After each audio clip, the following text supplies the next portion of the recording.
Saudações, sejam bem-vindos ao 10º ciclo de debates do Tribunal Regional Eleitoral do Ceará. Eu sou Alexandre Basílio e quero trazer ao debate um tema muito interessante. Será que podemos começar a pensar em abuso de poder algorítmico? O que acontece é que no ano de 2020, mais de 700 mil candidatos brasileiros foram empurrados a uma nova forma de fazer eleições. E não é só em razão do Covid-19, mas também porque a própria legislação, ao longo dos anos, foi sofrendo várias modificações e fazendo com que a principal ferramenta de comunicação à disposição dos candidatos fosse por meio de ferramentas tecnológicas. Vejam bem, olha só como os canais de comunicação com o eleitorado foram sendo reduzidos ao longo dos anos. A Lei 11.300, já em 2006, eliminou a possibilidade de várias propagandas de rua, inclusive outdoors. Vem a Lei 12.034 de 2009 e limitou qualquer manifestação política a um limite, a uma dimensão máxima de 4 metros quadrados. A Lei 12.891 proibiu também os cavaletes. A Lei 13.165 de 2015 proibiu bonecos e limitou várias manifestações a meio metro quadrado. Vem a Lei 13.488 de 2017 e torna proibida a propaganda eleitoral em bens públicos e privados, criando tão somente 2 exceções. E, além disso, ainda cria restrições aos carros de som. Vejam que todas as formas de propaganda eleitoral que nós tínhamos no tempo de propagandas clássicas, aquelas propagandas que nós conhecíamos como propaganda de rua, elas foram cada vez mais se tornando escassas. E todos esses candidatos que não possuem mais meios baratos, simplórios de se manifestar, foram sendo empurrados para os meios tecnológicos, para a internet. E, juntando-se a isso, a pandemia que nós vivemos para 2020, sabe-se que o principal meio de comunicação de todos os candidatos que disputarão as próximas eleições vai ser, com certeza, a internet. Bom, então a gente pode dizer que nós estamos passando por uma virada tecnológica. Aquilo que era clássico agora se torna tudo digital em contraposição àquele mundo analógico que tínhamos. Então todos os candidatos terão que pensar uma nova forma, um novo jeito de fazer campanhas eleitorais. Mas aí, observem que tudo que nós tínhamos de propaganda eleitoral eram as propagandas de rua e as propagandas por meio de rádio e televisão. Saímos dessa realidade e fomos para uma realidade totalmente nova e absolutamente desconhecida para boa parte dos candidatos que participarão das eleições. Uma das principais novidades, como todos nós já sabemos, é o tão famoso impulsionamento de conteúdos. Além disso, não é só ele, porque além disso, temos uma outra ferramenta que vem ganhando muita força em seu uso político, em seu uso para as eleições. Com tudo isso, muitos candidatos saíram na frente e já estão se preparando há bastante tempo para, de alguma forma, usar bem, tirar proveito dessas ferramentas. Como já dizia minha avó, em terra de cego, quem tem um olho é rei. É claro que aqueles que saírem na frente, eles vão sim ter vantagens. E isso já aconteceu em 2018, quando alguns candidatos se vangloriavam por possuírem 897 grupos de WhatsApp. Olha, a gente não pode se esquecer que a cada 40 grupos de WhatsApp eu tenho um limite de 10 mil pessoas. 10 mil pessoas alcançadas com 40 grupos. Então 897 grupos, num primeiro nível de alcance, é um bocado de gente. Bom, e aí pessoal, o que eu venho defendendo com relação a tudo isso? Eu venho defendendo a possibilidade de uma campanha eleitoral de 727 dias. Mas como assim 727 dias? A campanha eleitoral não seria de apenas 45 dias? Ela não começa, via de regra, no dia 15 de agosto? Desta vez, é claro, nós sabemos, dia 26 de setembro, em razão da pandemia, mas ela não começa tradicionalmente em 15 de agosto e vai até a antevéspera das eleições? Então como é que ela poderia ter 727 dias? É isso que eu quero contar para vocês. Mas vamos lá, vamos começar bem devagar, porque eu quero que vocês entendam todo o meu raciocínio, ok? Então atenção, pessoal, olha só que interessante. Eu quero mostrar para vocês que muitas pessoas ainda continuam se perguntando: o que faz com que alguém vença uma eleição? Será que o que faz com que alguém vença uma eleição é o tempo que ele tem de rádio e televisão? Será que isso faz a diferença? Observem que um dos candidatos das eleições de 2018, ele tinha 5 minutos e 32 segundos. e o seu adversário tinha apenas 8 segundos. Quem venceu? Nós sabemos que quem tinha 8 segundos venceu as eleições. E aquele que tinha 5 minutos e 32 segundos de rádio e televisão diariamente, ele ficou em terceiro lugar nas eleições. Ao mesmo tempo, será que o impulsionamento ele faz diferença? Será que o impulsionamento é uma garantia de que quanto mais eu impulsionar, maiores são as chances de eu ser eleito? Será? Houve candidatos que gastaram 3 milhões de reais em impulsionamento. Será que esse candidato venceu? Não. O candidato que venceu, ele gastou 0. Ele não gastou em impulsionamento. Lembrando que esses dados são os dados que foram colocados nas prestações de contas oficiais apresentadas ao TSE. Mas se o tempo de rádio e TV, assim como o impulsionamento, não fizeram diferença nas eleições de 2018, nesse novo meio, nessa nova maneira de fazer eleições, o que faria a diferença? O que garantiria que um candidato tivesse mais chances que um outro, que o seu concorrente, nas eleições de 2020? Já pararam para pensar sobre isso? Eu queria apresentar algumas reflexões para vocês a respeito disso. E aí eu queria que vocês conhecessem esses candidatos. Sargento Farrur, já ouviram falar? 1,2 milhão de seguidores no Instagram, 3.600 no Facebook, 593 mil no Twitter, e no momento em que eu gravava esse vídeo, o canal dele estava indisponível, talvez por alguma punição da própria plataforma. Conseguiu converter 314 mil votos. Observem que ele, um policial rodoviário do estado do Paraná, desconhecido do ponto de vista nacionalmente, mas ainda assim eleito deputado federal, com aquela bolha de seguidores que ele conseguiu arregimentar, juntar nas redes sociais. E ele não é um exemplo isolado. Saibam, hoje 20% dos congressistas brasileiros são influencers digitais. Então vamos para um outro caso que eu gostaria de mostrar para vocês. O segundo caso que eu quero mostrar para vocês é esse, Arthur Duval, o famoso Mamãe Falei, lá do YouTube. Vocês muito provavelmente já assistiram algum vídeo dele, ou já passou pelo seu WhatsApp algum vídeo dele. Ele gostava muito de exercitar aquela maiêutica socrática. Ele ia até os eventos políticos e, ao se deparar com manifestantes, ele os interpelava questionando por que você está se manifestando nesse ambiente? E aí a pessoa respondia, eu estou me manifestando contra o fascismo. Então ele questionava, mas para você o que é fascismo? E muitas vezes ele mostrava que a pessoa ela não sabia nem o porquê de estar ali se manifestando. E muitas vezes apanhava também, chamava muita atenção, e com isso ele foi ganhando cada vez mais seguidores e fazendo um grande sucesso nas redes sociais, chegando inclusive a ter 2.700.000 pessoas em seu canal do YouTube, 662 mil seguidores no Instagram, 1.600 no Facebook e 509 mil no Twitter. Eleito com 478 mil votos, o segundo deputado estadual mais votado de São Paulo, perdendo apenas para Janaína Pascoal. E aí, pessoal, vamos para mais um caso bem interessante, que é esse aqui. Talvez vocês que não tenham qualquer relação com a política do Distrito Federal não tenham ouvido falar do Luiz Miranda. Mas o deputado federal Luiz Miranda ele fez sua campanha praticamente toda a partir da Flórida nos Estados Unidos. Ele morava nos Estados Unidos, tinha um canal muito famoso que mostrava sobre a vida nos Estados Unidos, como é que as coisas funcionavam, como o custo de combustível, de veículo, de academia, e diariamente ele lançava vídeos assim, alcançando 234 mil usuários no Instagram, 3 milhões de usuários no Facebook, um número bem considerável, 1.700 seguidores no Twitter, 675 mil no YouTube, e com isso ele conseguiu, mesmo fazendo uma campanha completamente a partir dos Estados Unidos, ele conseguiu converter 65 mil votos, sendo o quarto deputado federal mais votado do Distrito Federal. Bom, mas o que esses candidatos têm em comum? Se a gente analisando, nós percebemos que rádio e televisão não fazem tanta diferença, e o valor gasto em impulsionamento também não faz tanta diferença, o que pode gerar essa diferença e atrair votos numa eleição digital a partir de agora? E é sobre isso que eu queria comentar com vocês e apresentar esse termo. Vocês já ouviram falar de inbound marketing?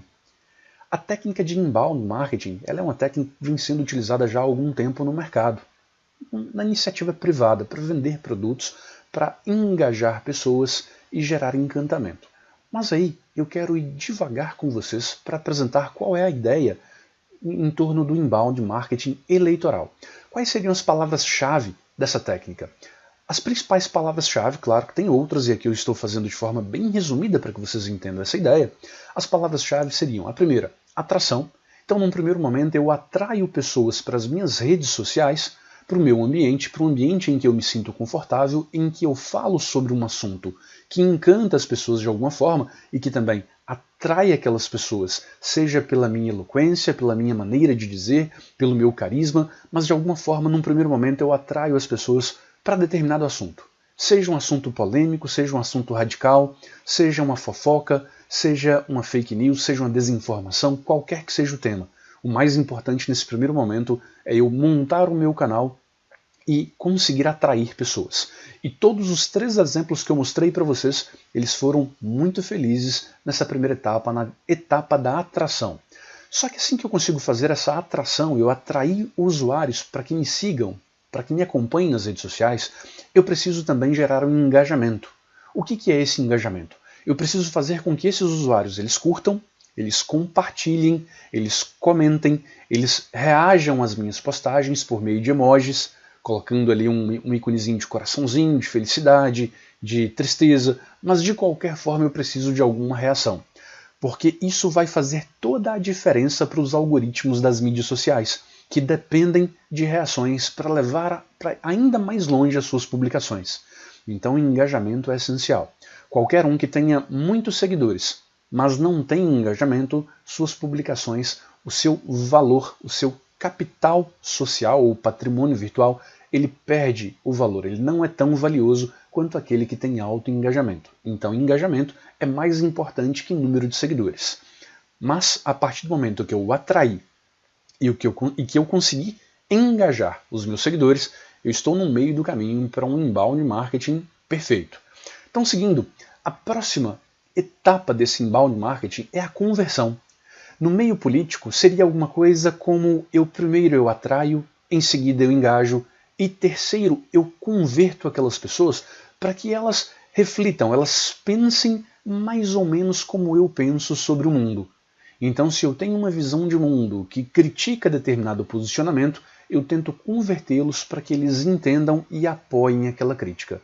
A partir do momento que eu consigo gerar essa conversão, eu tenho pessoas que estão muito próximas de, inclusive, defender as minhas ideias. E é exatamente essa é a próxima etapa, é a etapa do encantamento. E na etapa do encantamento, eu praticamente tenho cabos eleitorais digitais, cabos eleitorais virtuais que vão servir de evangelistas da minha campanha. Então eles vão o tempo todo falar bem da minha pessoa, eles vão apoiar as minhas ideias, eles vão apoiar e também vão disseminar aquelas minhas ideias e eu vou me tornar cada vez mais conhecido ao ponto de, com o tempo, eu conseguir alcançar milhares e milhares de pessoas e ser impossível eu não vencer uma eleição. O que eu posso dizer para vocês é o seguinte: hoje, qualquer pessoa que tenha 1 milhão de seguidores, ele, sem qualquer espaço para dúvida, ele consegue ser eleito para qualquer cargo que não seja o cargo de presidente da República. Mas abaixo de presidente, ele tendo mais de 1 milhão de seguidores, ele consegue ser eleito. Tudo vai depender, é claro, do engajamento desses seguidores e da capacidade dele de gerar conversão e encantamento. Mas com 1 milhão de seguidores, as chances de ser eleito são gigantescas. Imaginem, por exemplo, os maiores youtubers, os maiores influencers brasileiros e se perguntem, e se esse sujeito se lançasse candidato? Imaginem Felipe Neto se lançando candidato nas eleições de 2020 para qualquer cargo brasileiro. Você tem dúvidas de que ele seria eleito? Bom, e aí a gente começa a se questionar. Será que qualquer candidato poderia realizar um inbound marketing eleitoral? O que a legislação eleitoral fala sobre essas etapas? Por incrível que pareça, a legislação eleitoral ela deixa algumas brechas que muito provavelmente o próprio legislador ele não conseguiu enxergar quando ele criou o dispositivo. E eu quero explicar para vocês especificamente o artigo 57b, parágrafo 1º, da Lei 9.504 de 97, que aqui está repetido no artigo 28 da Resolução 23.610. O que mais nos interessa é a parte em vermelho, a parte final, mas vamos dar uma lida no dispositivo como um todo. E na parte em vermelho a gente dá ênfase. Os endereços eletrônicos das aplicações de que trata este artigo, salvo aqueles de iniciativa de pessoa natural, deverão ser comunicados à Justiça Eleitoral no requerimento de registro de candidatura. ou no demonstrativo de regularidade de dados partidários. E a parte em vermelho, que nos interessa, podendo ser mantidos durante todo o pleito eleitoral os mesmos endereços eletrônicos em uso antes do início da propaganda eleitoral. Pessoal, vocês perceberam? Em computação a gente chama isso de easter egg. Esse ovo da Páscoa, esse brinde, esse presente que o próprio legislador entrega aos candidatos, se bem aproveitado, é absolutamente possível que eles façam a campanha eleitoral de 727 dias e apliquem as técnicas de inbound marketing eleitoral. Então olha que interessante. O que o dispositivo diz é que aqueles endereços eletrônicos que eu já tinha, eu posso utilizá-los na minha campanha eleitoral. Mas o que eu pergunto a vocês é, será que o legislador ele entendeu a diferença entre endereço eletrônico e o conteúdo? Porque endereço eletrônico seria, por exemplo, www.alexandrecandidato.com.br ou facebook.com/prof.alexandrebasilio ou instagram.com/prof.alexandrebasilio. Todos esses são endereços eletrônicos. Eu poder usar esses endereços que eu já possuo na minha campanha eleitoral parece não ter nada demais. O grande problema é que, junto ao endereço, nós temos o ativo digital do candidato. Ou seja, nós temos todo o patrimônio, todos os seguidores, todo o resultado do inbound marketing eleitoral que ele realizou. Então eu quero perguntar para vocês o seguinte: será que, terminadas as eleições de 2018, no dia seguinte ao segundo turno, se eu criar todos esses meus canais e começar a realizar inbound marketing eleitoral por meio deles, gerando todas aquelas ações que nós já vimos, será que se eu criasse esse canal e fizesse todas essas técnicas ao longo de 2 anos e em 2020, no começo do ano, eu alcançasse 500 mil seguidores, teria como a Justiça Eleitoral fazer alguma análise do trabalho que eu fiz no ano de 2018, 2019 e 2020 quanto ao aspecto financeiro? O que vocês acham? O mais interessante, pessoal, é que muita gente vai se questionar. Mas será que se ele pedir voto, ele viola o artigo 36A, então estaria ilícito.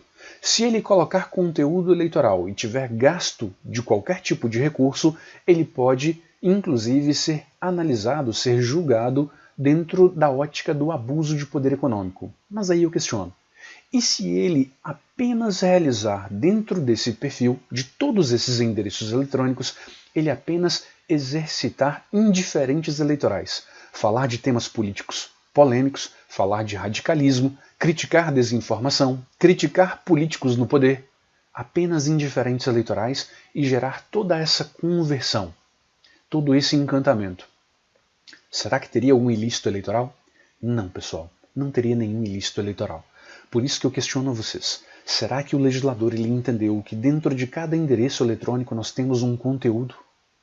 E esse questionamento ele é muito importante porque a partir de agora, com a previsão do artigo 57b, parágrafo 1º, repetido no artigo 28 da resolução, é totalmente possível que um perfil seja utilizado por 727 dias em prol de uma campanha. E isso é extremamente perigoso porque se nós não tivermos uma reforma legislativa para de alguma forma controlar isso, o que nós teremos é no ano ímpar grandes investimentos em um perfil e muito provavelmente esse perfil administrado por empresas de marketing. E essas empresas, elas não vão fazer como um usuário que simplesmente vai ali e faz uma postagem sem fazer análise de métrica, sem saber muito bem o que está fazendo. Empresas profissionais de marketing digital, elas vão fazer um trabalho de tão alta qualidade que com certeza a conversão de todos os seguidores e o encantamento vai ser muito facilitado, garantindo com pouca margem de dúvida, garantindo que todas essas pessoas elas se tornem cabos eleitorais daqueles candidatos. E o mais interessante, pessoal, é que o artigo 26, lá no inciso 2 e também no inciso 15, ele vai trazer algumas disposições sobre o que configura gasto eleitoral do ponto de vista eleitoral. Então, olha o 26. São considerados gastos eleitorais sujeitos a registro e aos limites fixados nesta lei, a propaganda e publicidade direta ou indireta por qualquer meio de divulgação destinada a conquistar votos. Observem como é aberto o dispositivo. qualquer tipo de manifestação, direta ou indireta, divulgada por qualquer meio, desde que tenha a finalidade de conquistar votos, ela configura um gasto eleitoral.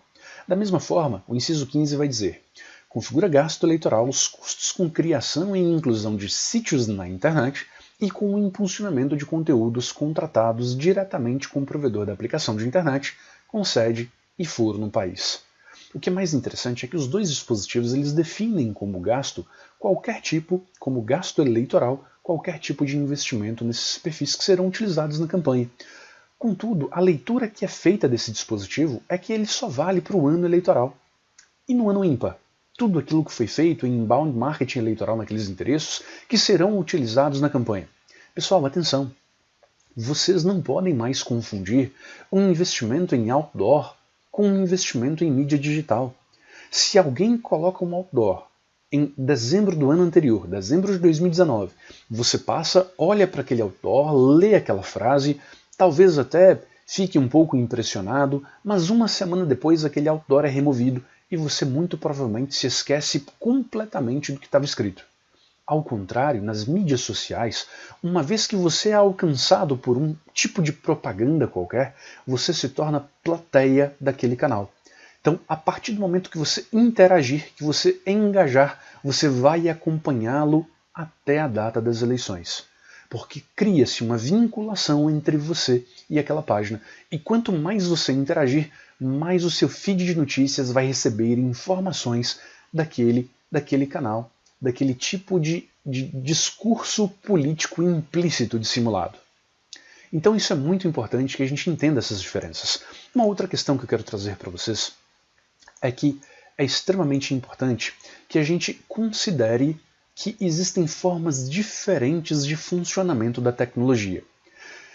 Então você precisa entender que há um crescimento dessas mídias sociais que é o que a gente chama de crescimento orgânico, que é basicamente o funcionamento nativo da ferramenta. Mas para que esse crescimento orgânico funcione, a pessoa precisa postar sempre conteúdo de qualidade. E ao mesmo tempo eu posso gerar um outro crescimento da mídia social, que é o crescimento por meio do impulsionamento, que é realmente despendendo recursos, pagando para que a minha postagem, né, a minha fala, ela alcance mais pessoas. E se eu impulsionar apenas indiferentes eleitorais, dificilmente vai ter alguma relação com o direito eleitoral. Ainda assim, observem, ainda assim, o efeito desejado vai ser o mesmo. Eu postando sobre indiferentes eleitorais ou postando conteúdo eleitoral, só no conteúdo eleitoral eu atrairia a ilicitude. Mas o benefício eu atraio de qualquer jeito, eu alcanço de qualquer forma. Por quê?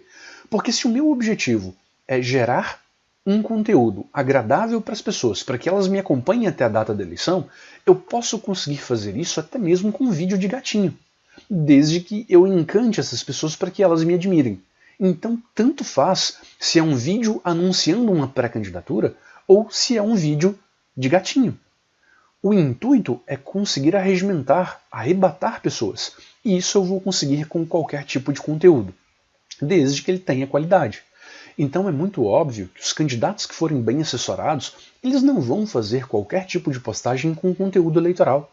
Ainda assim, o efeito dessas postagens, desse impulsionamento, desse trabalho profissional por trás dessas mídias, o efeito vai ser o mesmo, que é regimentar pessoas e levá-las com aquele candidato até o momento das eleições, que é o momento da conversão. Então é muito importante a gente entender o funcionamento disso tudo e, principalmente, entender a ideia de impulsionamento. O impulsionamento para o legislador brasileiro, previsto aqui no 37.14 da Resolução 23.610, ele é apenas o impulsionamento pago. É aquele que investe recursos financeiros para fazer com que uma mensagem seja levada mais longe. Mas precisamos entender que há um funcionamento orgânico da ferramenta, que também alcança esse mesmo objetivo, que é levar informações mais longe. Só que no funcionamento orgânico da ferramenta, a qualidade do que você posta, a qualidade do discurso tem que ser superior. A grande questão é quando eu consigo juntar as duas coisas. Se eu tenho um conteúdo de qualidade e ao mesmo tempo eu impulsiono esse conteúdo, olha, aí o estrago está feito. Por isso que é tão importante a gente observar o artigo 14, parágrafo 9 nessa diferenciação, porque o artigo 14, parágrafo 9 ele diz que é para proteger a normalidade do pleito, não contra o abuso de poder econômico, mas contra a influência do poder econômico. E isso é extremamente importante.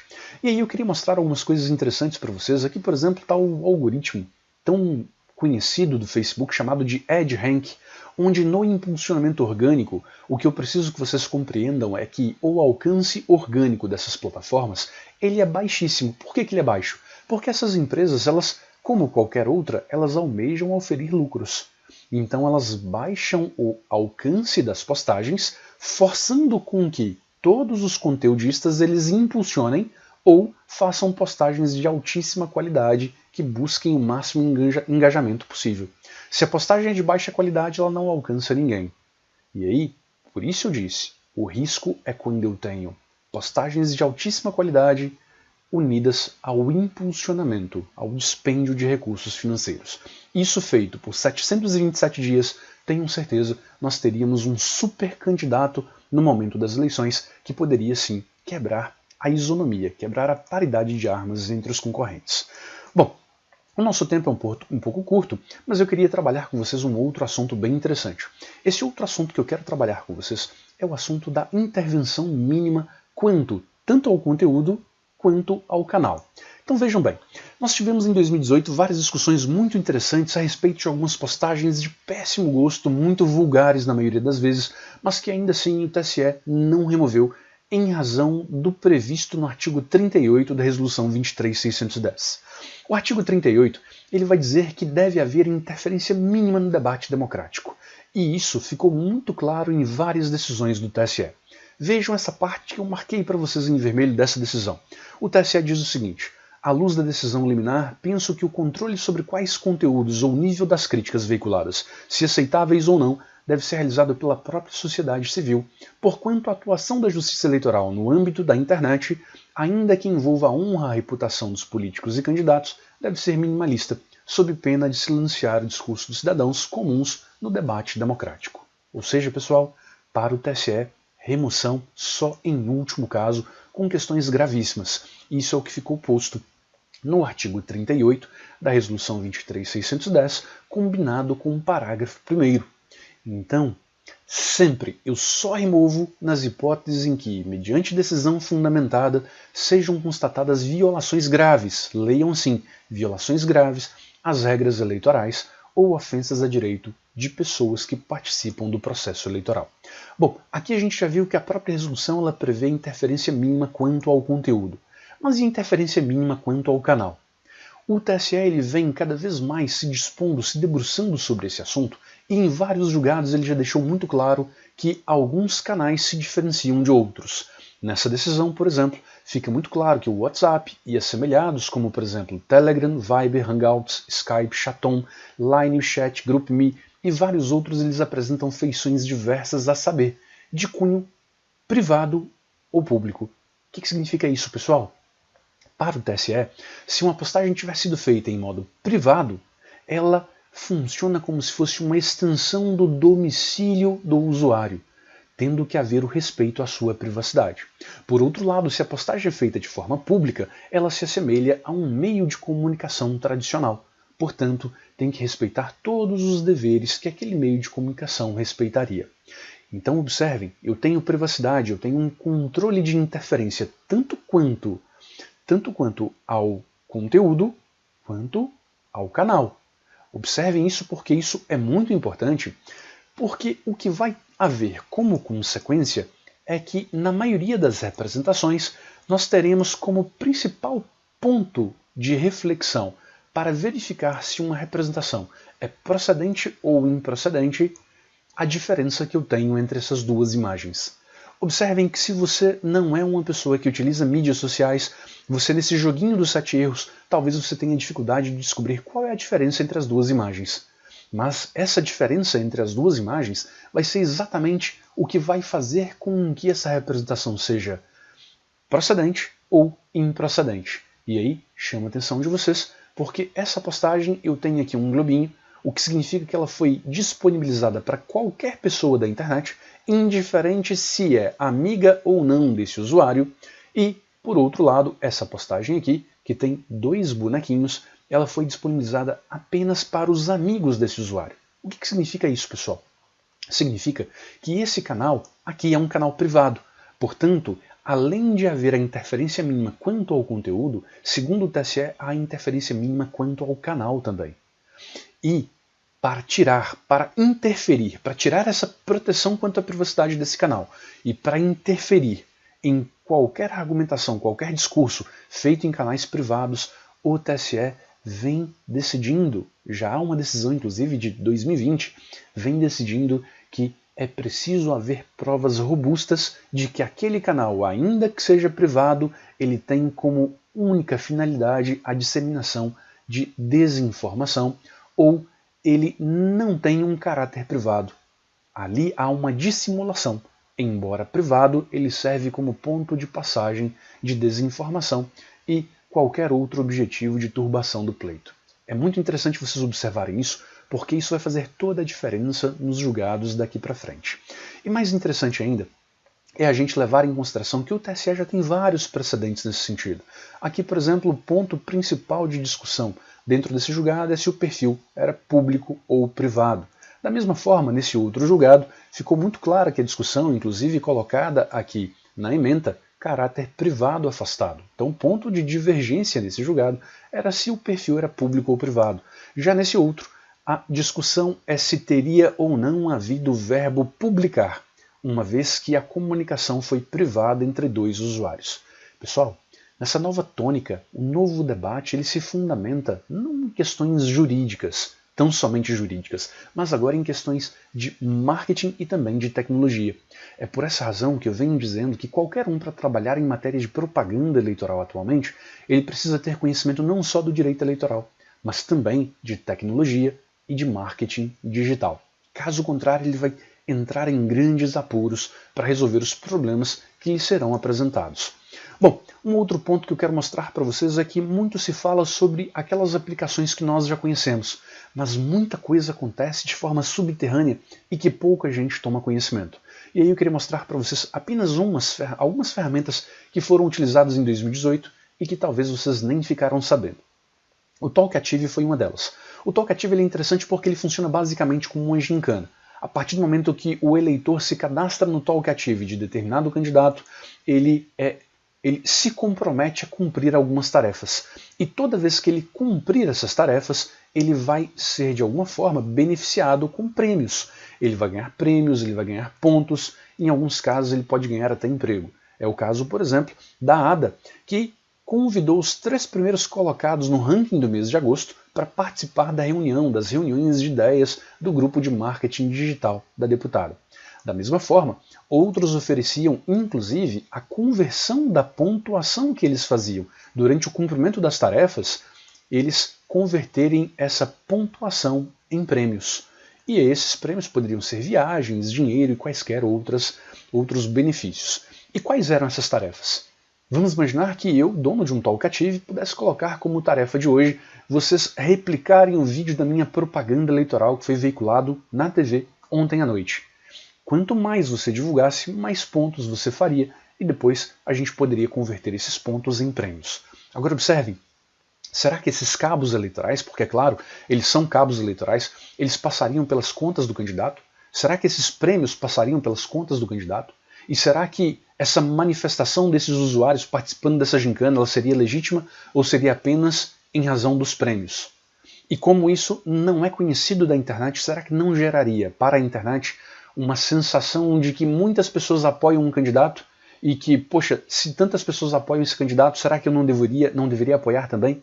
O famoso efeito manada? Só que esse apoio não é legítimo, ele é feito em troca de algum tipo de benefício. Por essa razão, isso faz com que seja extremamente temerário esse tipo de aplicativo, inclusive violando alguns dispositivos da legislação, a exemplo do 57b e c, parágrafo 3º. Bom, além do 243, claro, lá no inciso 5. Mas seguindo, pessoal, a gente tem outros aplicativos bem interessantes, como é o caso do Voxer. O Voxer é ainda pior que o Talkative, porque o Voxer mimetiza os usuários. É um usuário, como foi, por exemplo, aqui o caso do MBL, que fazia uma divulgação, mas pessoas, usuários da internet, que clicaram em uma caixinha dizendo o seguinte: MBL, 2 vezes por dia você pode postar em meu nome. Claro, nós sabemos que muitas vezes as pessoas clicam nessas caixinhas e dão um ok sem nem ler o que está escrito. E quando qualquer um clicasse nisso, ele deixava o MBL postar em seu nome. É exatamente os exemplos que vocês veem na tela. Aqui nesse caso, não é, por exemplo, Breno Eduardo que fez essa postagem. Quem fez essa postagem foi o Voxer, comandado pelo MBL. Mais uma vez, gerando uma sensação de que muitas pessoas têm um pensamento, quando não, é apenas um mimetizando todos esses usuários, gerando mais uma vez o falso efeito manada. O efeito manada legítimo seria quando eu vejo um monte de pessoas fazendo alguma coisa e eu me sinto quase que coagido a fazer também para não ser diferente, para não ser criticado por ser diferente. E aí, nesse caso, esse efeito manada ele é falso. Ele é falso porque apenas uma regimenta todos esses comentários, dando essa impressão de que todo mundo pensa igualzinho. Pessoal, tudo isso coloca em risco a nossa democracia. Mas essas são apenas algumas ferramentas. Temos várias outras nesse sentido e precisaríamos de muito mais tempo para conversar sobre tudo isso. Como o nosso tempo é curto, eu quero acelerar para mostrar para vocês mais uma questão super interessante. Essa questão é quanto aos comunicadores de mensageria, o WhatsApp em especial. Esse caso foi um caso interessante, onde houve uma série de ofensas, supostas ofensas contra um grupo que disputava as eleições de 2018, e aí eles pediram remoção daqueles conteúdos, direito de resposta no WhatsApp e imposição de multa. Bom, aqui a gente precisa ver o que a legislação fala sobre o WhatsApp, e aí eu convido vocês a fazer a leitura do artigo 33, parágrafo 2º. Vejam bem, o artigo 33, parágrafo 2º, ele traz alguns requisitos. E ele faz uma proteção quanto à privacidade dos canais. Aquilo que a gente já tinha dito alguns minutos atrás. E ele vai trazer a seguinte previsão. As mensagens eletrônicas e as mensagens instantâneas, enviadas consensualmente, por pessoa natural, de forma privada ou em grupos restritos de participantes, não se submetem ao caput deste artigo e a nenhuma das normas sobre propaganda eleitoral. Pessoal, quem preenche todos esses requisitos que eu acabei de falar é especificamente o WhatsApp e vários outros programas de mensageria. Isso significa que, como regra, a legislação eleitoral não se aplica sobre esses aplicativos. Imaginem o risco disso. Então, significa para esse dispositivo que, em grupos compostos por pessoas naturais, onde a participação é consensual, é feita de forma privada ou em grupo restrito, eu posso inclusive pedir voto na pré-campanha. Sim, exatamente isso. Eu posso pedir voto, eu posso divulgar pesquisa eleitoral sem registro, mas qual é a ideia de privacidade e de limite de acesso? Porque imaginem, depois que eu colocar uma pesquisa eleitoral em um grupo de WhatsApp, ele vai circular por todos os outros grupos. Então esse grupo ele não tem um alcance restrito. Mas ainda assim, essa é a previsão da resolução. Agora, a gente tem outras questões bem interessantes, porque isso já foi inclusive julgado. É o RESP 13351, onde o TSE percebeu que poderia haver abusos quanto ao 33, parágrafo 2º. E o TSE, ao julgar especificamente esse caso aqui. Nena, vote em Danilo, vote em consideração ao velho. Foi considerado propaganda eleitoral antecipada pelo TRE de Sergipe e no recurso especial junto ao TSE, o TSE disse o seguinte. Olha, veja bem, para verificar se esse grupo, na boca do povo, composto por 88 pessoas, se ele tem ou não a proteção do artigo 33, parágrafo 2º, eu preciso me perguntar qual é a finalidade e natureza do grupo. Se o grupo é íntimo para discussão de assuntos específicos e membros conhecidos entre si, então, claro, esse grupo ele detém a privacidade, tanto constitucional quanto prevista pelo 33, parágrafo 2º. Contudo, se esse grupo é aberto, com contornos públicos, tendendo à disseminação das mensagens, é óbvio que nesse caso o grupo não terá a proteção. Contudo, pessoal, disse a ministra Rosa Weber que essa constatação ela não pode ser feita por meio de ilações. Tem que haver um forte, um contundente acervo probatório. Tem que restar claro nos autos que esse grupo ele não tem a proteção do artigo 33, parágrafo 2º, por ele ser, por exemplo, um ponto de passagem para a desinformação, para as fake news. Mas o grande problema disso é fazer essas provas. Esse vai ser o maior desafio dos membros do Ministério Público e também dos advogados que tentarem controlar grupos de WhatsApp. O ministro Tarcísio Vieira de Carvalho, no julgado, nesse RESP 13351, ele trouxe vários requisitos bem interessantes para a gente analisar nesses grupos, para saber se o grupo do WhatsApp ou de qualquer outra mídia social teria ou não a proteção da privacidade. E o primeiro requisito seria analisar o uso institucional ou comercial daquela ferramenta. O segundo, se aquele grupo tem propensão ao alastramento de informações. Ainda, interesse e número de participantes do grupo. E, quarto ponto, finalidade ou nível de organização ou institucionalização da ferramenta. E, quinto aspecto, verificar inclusive quem é o administrador ou o criador do grupo. Portanto, muita atenção. Você que é administrador unitário dos grupos do WhatsApp, cuidado, você pode ser chamado a responder pelo que os membros do grupo fizerem, inclusive se pedirem voto para alguém ou divulgarem pesquisas eleitorais sem registro. Atenção quanto a isso. Bom, pessoal, eu quero falar para vocês uma outra questão que é muito interessante e que também ela é de custo baixíssimo, embora haja toda uma romantização a respeito disso. Quero falar rapidamente sobre o disparo em massa de mensagens. Bom, o que seria esse disparo em massa? Envio automatizado ou manual de um mesmo conteúdo para um grande volume de usuários, simultaneamente ou com intervalos de tempo, por meio de qualquer serviço de mensagem ou provedor de aplicação. Isso é o que dispõe o artigo 37.21 da Resolução 23.610. Observem o seguinte, aqui eu faço um parênteses. Toda vez que o legislador ou o próprio TSE tenta ou regulamentar ou legislar sobre tecnologia, eles, via de regra, incorrem em alguns, não sei se eu posso dizer falhas, mas em alguns descuidos. Em tecnologia, o ideal é que você nunca discipline com profundidade qualquer questão, porque senão fica fácil para aqueles programadores ou os criadores da tecnologia burlarem a regra. Vejam bem, disparo em massa do ponto de vista do TSE é o envio automatizado ou manual. Foi bem até aqui. De um mesmo conteúdo. Pessoal, basta eu configurar o meu bot, a minha aplicação, para ela enviar conteúdos de forma randômica, diminuir o volume, envio um conteúdo para um pequeno volume, outro conteúdo para outro pequeno volume e outro conteúdo para outro pequeno volume, que eu consigo driblar a lei, driblar a regulamentação do dispositivo. Então é muito preocupante, porque quando o disciplinamento ele não é o adequado, fica fácil burlar o conceito. Da mesma forma, verifiquem que o artigo 34 ele já contradiz o 37, porque ele vai trazer aqui que é vedada a realização de propaganda via telemarketing em qualquer horário, bem como por meio de disparo em massa de mensagens instantâneas, sem a anuência do destinatário. Aqui ele já vai dizer que o disparo em massa, se tiver anuência, ele é lícito. Isso significa que o disparo em massa, a gente voltando para 37, isso aqui tudo fica afastado se tiver anuência? E como é que eu provo essa anuência? Anuência tácita ou precisa ser expressa? O simples fato de alguém participar de um grupo seria anuência tácita? São questões que a gente precisa aprofundar. Mas aqui a gente tem uma série de questões muito interessantes para discutir. O disparo em massa ele é vedado tanto para partidos, candidatos, coligações, mas também é vedado para pessoas naturais. É o que dispõe o 28.4a e 4b. Contudo, pessoal, com esse conceito tão superficial, essa vedação que deixou alguns problemas quanto ao controle do disparo em massa, será que nós conseguiríamos fazer um disparo automatizado que não fosse proibido pela legislação? Qual seria o custo disso?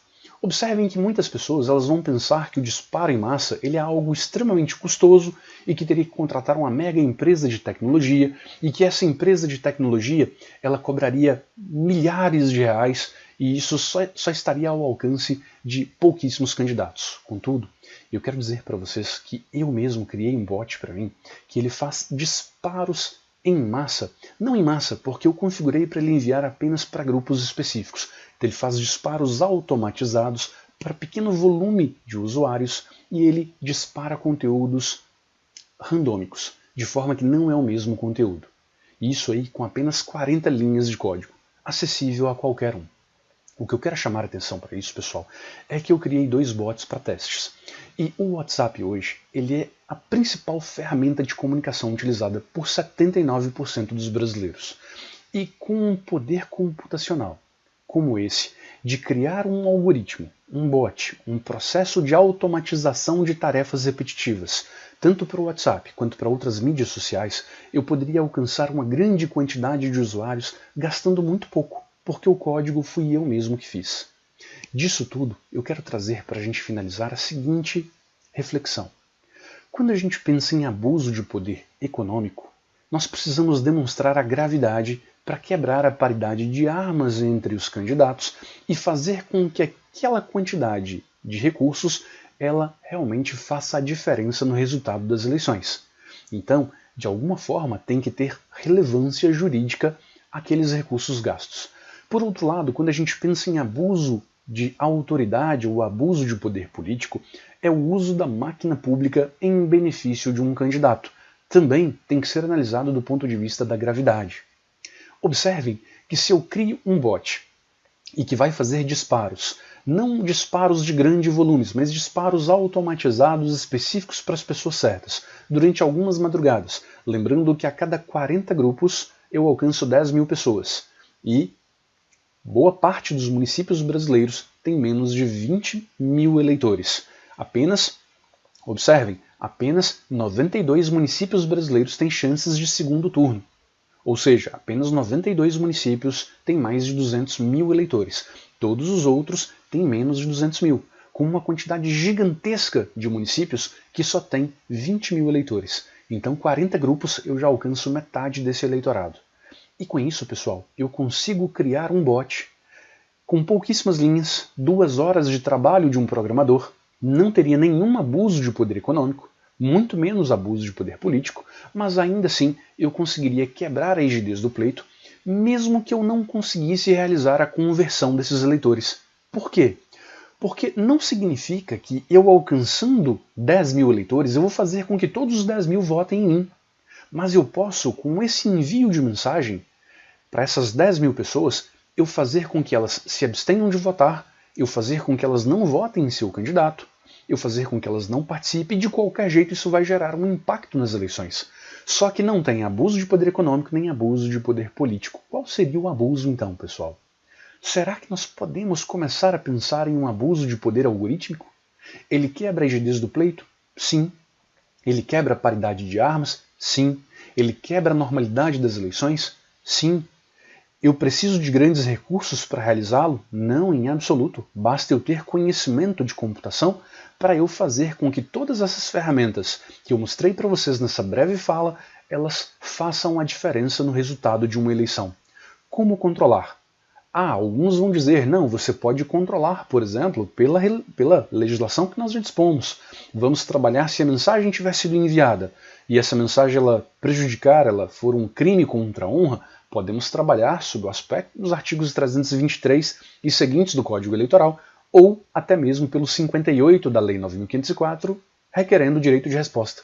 Lembrando que um direito de resposta no WhatsApp ele seria quase que inviável, não teria qualquer tipo de efetividade. Mas ainda assim, sobra o artigo 58 para a gente solicitar um direito de resposta.